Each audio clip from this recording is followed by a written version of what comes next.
Alrighty, that's just starting. So she's going to be a little bit hotter in the lines initially because I took a second to turn the water on there, but all the same, that's steaming, mainly because we're in a fairly cold environment at the moment. Oh yeah, that's holding its temperature fine. You see all the blooming steam coming off it.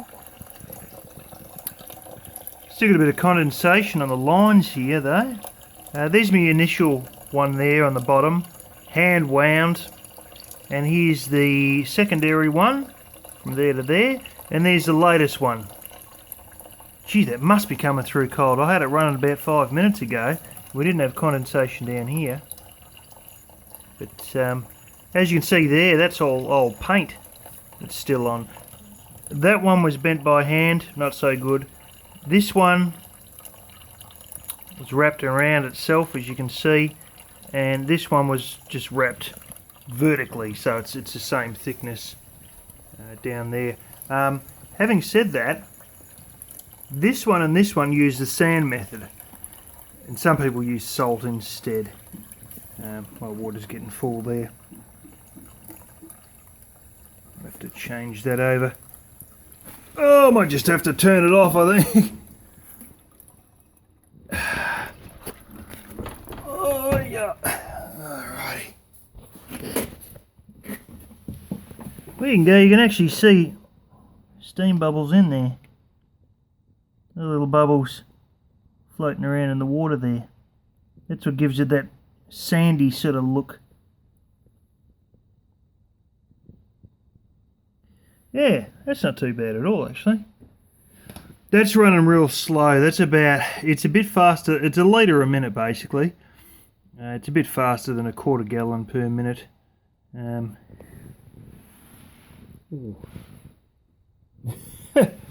either a bit of steam or something going on there. Yeah, that's sort of odd. When you get it going a bit better, you don't have all this condensation here. This top one still will have it because that's your first. Incoming, flips around, goes to second coil, flips around and goes to, ooh, rather high, I've got to bend that down a bit, rather high, lower coil, which I've got a bit of wire on. Wire helps transfer the heat a lot better. Trust me, from a particular product we built at the radiator place that wasn't exactly a radiator, that is a way to get extra heat in. Having said that, we're losing a lot of heat because she's just pissing straight up.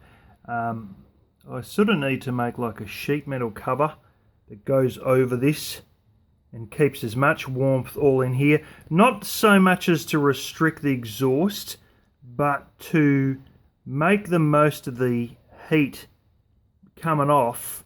That's actually my hand steaming from the warm water.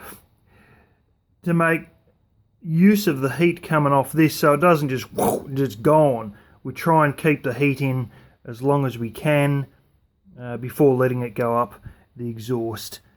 So I probably should make like it's basically you make a cone out of sheet metal, and I'll probably get away with riveting it with rivets without a problem. Having said that, all this bullshit is not going to last.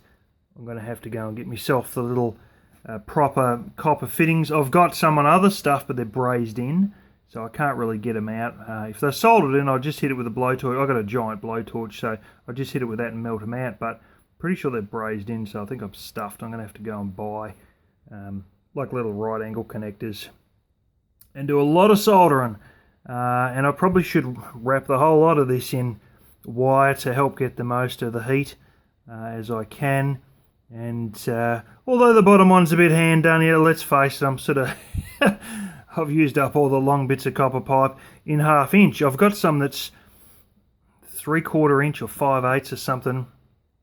I've got quite a lot of that, but you get to that bigger size and then you don't have that heat diffusion because you're so much bloody bigger. It's, you know, it's nowhere near as good. Having said that, I have some more 1/2 inch straight stuff, and of course plenty of 3/4 inch straight stuff, and I have an idea of having 1, 2, 3, and actually a fourth inlet. And what you do, you get your exhaust that comes up after it's gone through the cone, which tries and holds as much heat in as possible. And as your exhaust goes up, which will probably just be like a bit of 2-inch steel pipe, or might even be 3-inch, inside of the exhaust, you have the exhaust like that, and you have a copper line in the middle.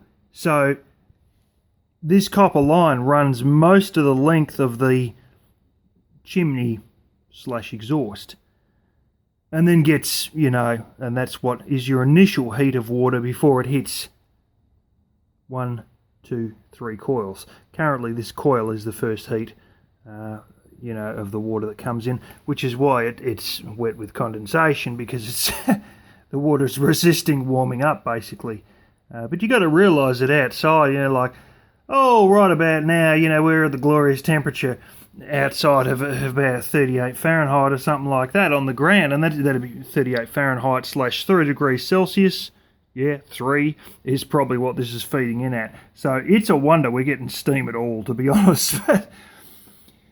While I'm not saying this is brilliant for winter, it might be helped a lot when I wrap the whole lot in wire and then put it in a cone and then have another, incoming line inside the chimney, and we'll increase our efficiency without having to make more coils with pipe we don't have, or 3/4 inch pipe, which is really just too big, and we can still get away with running 2 rings instead of all 3 rings. As you can see, this is a 3-ring burner, and we should be all right. Maybe, she's going to be either very low flow or sort of lukewarm in winter, which the $400 one was anyway. And the common hot water on demand, or we go ahead and use this in the spring, and then we should be fairly good in the spring actually. It should be quite good in the spring actually. And the beauty of all this is that I can turn on and off things so I don't burn my ass, and I'm not like the old one with a stuck temperature or the stuck gas line flow. It just heated the water how it wanted to heat it, and you couldn't adjust it because the knob was broken. So with this, at least, I'm going to be able to adjust it all, and this will be good. This will be good. And it does away with all the little tantrums of 6-volt batteries that needed recharging and then would keep dying early. And I've had a good run of a bunch of good ones. My last one only lasted about 3 or 4 weeks, and why the bloody hell do we need a frickin' 6-volt battery and a 6-volt water pump, replacements of which cost $65 because I was on my second water pump. It's a bloody $10 piece of shit. Shouldn't be any more than about bloody $5 or $10, and the damn things are $65. And for what? I've got an overhead tank, pushes the water through fine. I don't need all that crap. I don't need the grief of the 6-volt battery. I don't need to be stuck on a set temperature. And if it doesn't do great in the winter, well, neither did the other one. And ultimately, I've finished. All I've got to do is a little bit of sheet metal work and solder a few bits and bobs together, and we're done. We're finished. We have built a homemade hot water system without needing to bend any more cords than I've already bent.